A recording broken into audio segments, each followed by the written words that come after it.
It's another day and another vlog.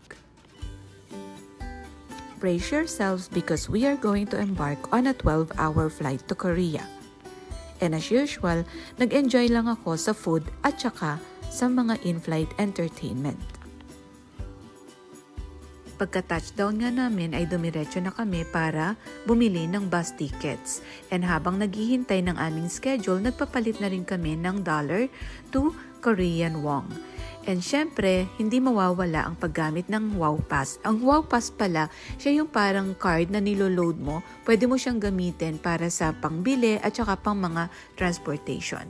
Mabuti na lang may shuttle yung hotel na tutuluyan namin at may 50% discount yung aking anak kasi nagwo-work siya sa Hilton Hotel.